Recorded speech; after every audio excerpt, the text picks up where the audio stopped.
Hello, I'm Ruth Selman and I'm Principal Early Modern Record Specialist here at the National Archives. Welcome to this film, which will explore some of the records documenting emigration from Britain between about 1600 and the American Revolution.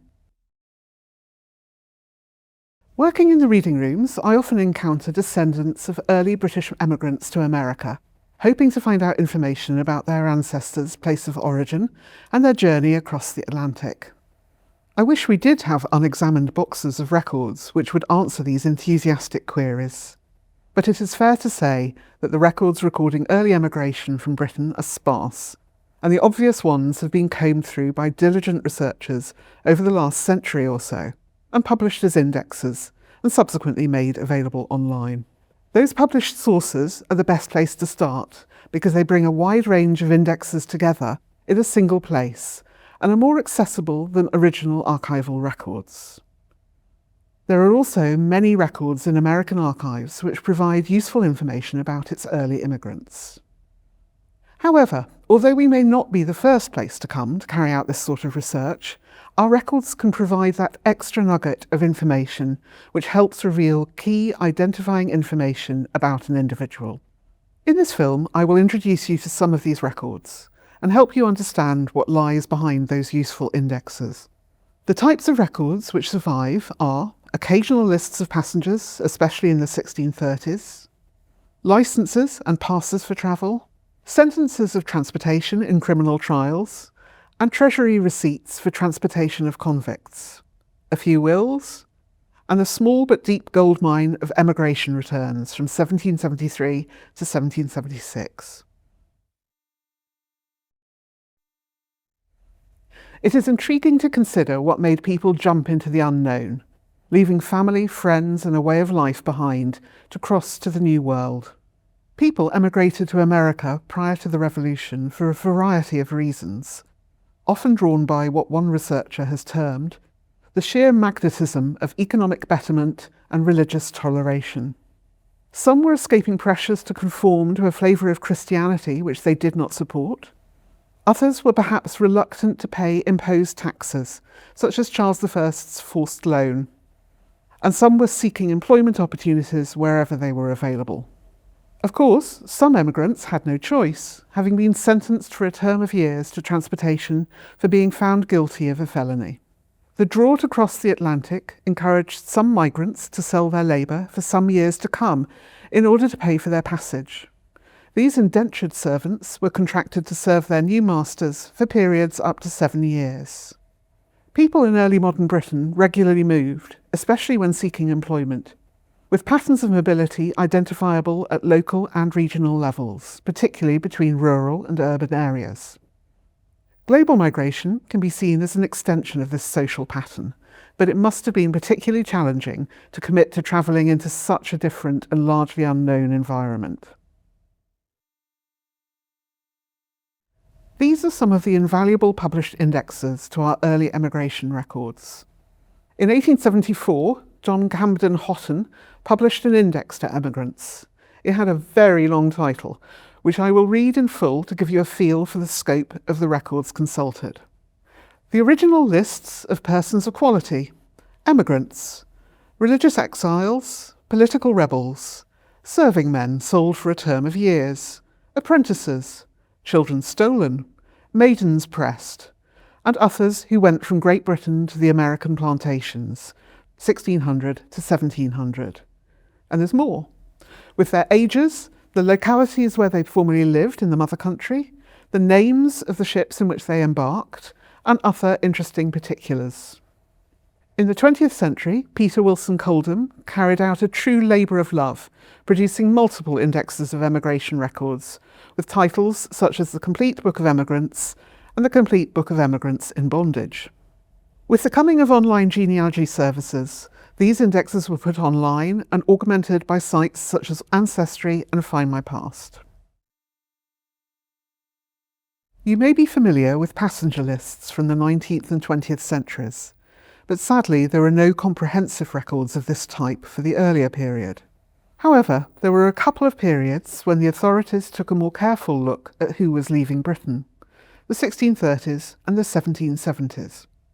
The 1630s is known as the period of the Puritan Great Migration, but the passengers recorded by port officials were usually required to swear an oath of conformity to the Church of England, so our records do not document the emigration of the most ardent Puritans. Passports were not required in Britain until the 20th century, but passengers of sufficient status were expected to apply for leave to travel, and what are known as registers of licences to pass beyond the seas are to be found in our record series E157. This is searchable on Find My Past. Most of the licences were issued to individuals, but the registers also include lists of passengers on particular voyages to New England, Virginia, Maryland, and other colonies between 1634 and 1639, as well as in 1677. In this example from 1635, the list starts, "These underwritten names are to be transported to New England, embarked in the James, with a certificate from the ministers of their conformity in religion, and that they are no subsidy men." Subsidies were a form of taxation, so the reference to the passengers not being subsidy men indicates that checks were in place to see if taxpayers were leaving the country. Conformity to the Church of England was also being assured, and sometimes the passengers were also required to swear an oath of allegiance to the king. Then follows a list of names of 43 passengers, aged between 1 and 70, of which 10 were under the age of 10. The ages and shared surnames indicate that whole families were moving abroad to settle. Occupations were also given. The list includes a wheelwright, 2 shoemakers, and a barber. In this example, we see that individual passengers were sometimes examined to establish who was travelling with them and where they were going and why. Here we see details of passengers on the John and Dorothy of Ipswich and the Rose of Yarmouth in 1637. William Ludkin, a locksmith of Norwich, aged 33, with his wife, child and servant, were desirous to go to Boston in New England, there to inhabit and remain. There are also a few passes to travel to be found in record series SP44 and FO366. Port books were official records maintained by customs officials at English and Welsh ports to document the export and import of goods, along with customs duties payable on these transactions. While their primary purpose was financial, port books occasionally provide incidental information about emigrants. This page from the port book for Weymouth in Dorset records passengers for New England in 1637. For example, it lists John Darby embarking with his wife, brother and 2 servants, along with goods valued at £17 16. These records provide only a partial view of early emigration, sometimes capturing the wealthier migrants, but remaining silent on the poorer passengers who travelled without significant possessions. The port books also record the names of those merchants regularly shipping goods to America, some of whom may have gone on to migrate there permanently. The emigration returns from 1773 to 1776 are an amazing record, not only of the people leaving British ports, but also of the purpose of their travel. Implemented at a time when the British government was increasingly concerned about the outward flow of skilled and wealthy individuals, these short-lived returns provide a fascinating snapshot of emigration patterns. They are searchable on Find My Past as part of their Early Emigration from Britain dataset. As they cover such a short time period and have been found not to be fully comprehensive for all journeys taken in those years, there is only a small chance of finding a family member in them. But they provide data which may help researchers understand what the motivation of earlier passengers may have been. On this page, we see a number of ships leaving the Port of London in March 1775. The column headings indicate the information being collected, covering age, occupation, former residence, destination, ship, and the passenger's purpose for leaving Britain. We see an interesting variety of people and destinations, including Mary Adge, aged 44 from Warwick, with 4 children aged 5 to 16, going to Montreal to join her husband. 2 gentlemen and a surgeon going to Boston to settle, and 11-year-old Susanna Jackson from Essex, going to her aunt in Quebec by her friend's consent. Over the page is a list of indentured servants, all travelling to Philadelphia on the Pennsylvania packet, and committed for 4, 5 or 7 years. The wide range of occupations indicates the focus on skilled trades and suggests a desire among existing American settlers for the finer things in life, as they include peruke makers, that is wig makers, from Worcester and London, and hairdressers from Warwick and London, jewellers and a hatter from London, a stonemason from Westmoreland, a cabinet maker from Ireland, and a groom from Surrey. As Peter Wilson Coldham's book Emigrants in Bondage makes clear, not all emigrants to America went of their own volition. His index draws information from a range of sources, but one of the main ones was the records of assize trials which took place around the country to try the more serious criminal cases. These often recorded sentences of transportation to the American colonies. In the Crown Minute Book for the Shropshire Summer Assizes of 1758, we see the sentence passed on John Fellows, or Fallows. He was found guilty and sentenced to be transported for 14 years. His crime was to steal 9 pounds in weight of linen yarn worth 15 shillings 6pence from a widow who had laid it out in a whitening yard in Dawley to bleach it. A little more information is to be found in the indictments, although they are trickier documents to deal with physically. In these we find that John Fallows was a labourer of the parish of Shifnal in Shropshire, information not present in the Minute Book. We can also find a further 2 indictments, dropped by the court for 2 other thefts of hempen cloth and an axe. Why he was found guilty of one and not the others is not explained.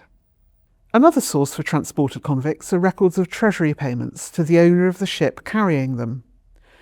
In this record we see a payment in 1736 to the London merchant, Jonathan Forward.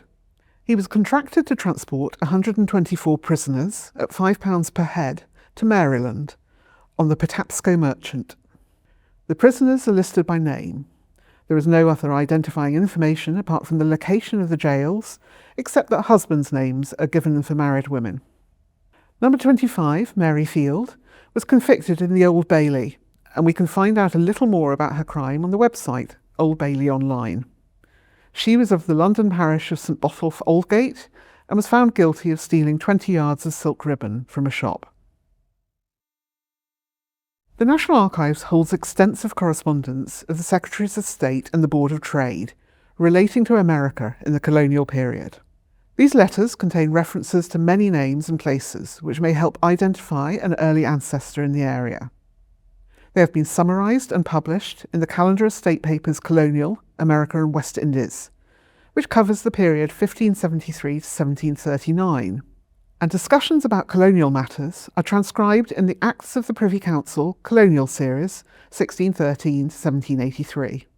Correspondence between 1739 and the Revolutionary War can be searched on the website Colonial America, which is available in our reading rooms and in many national and university libraries.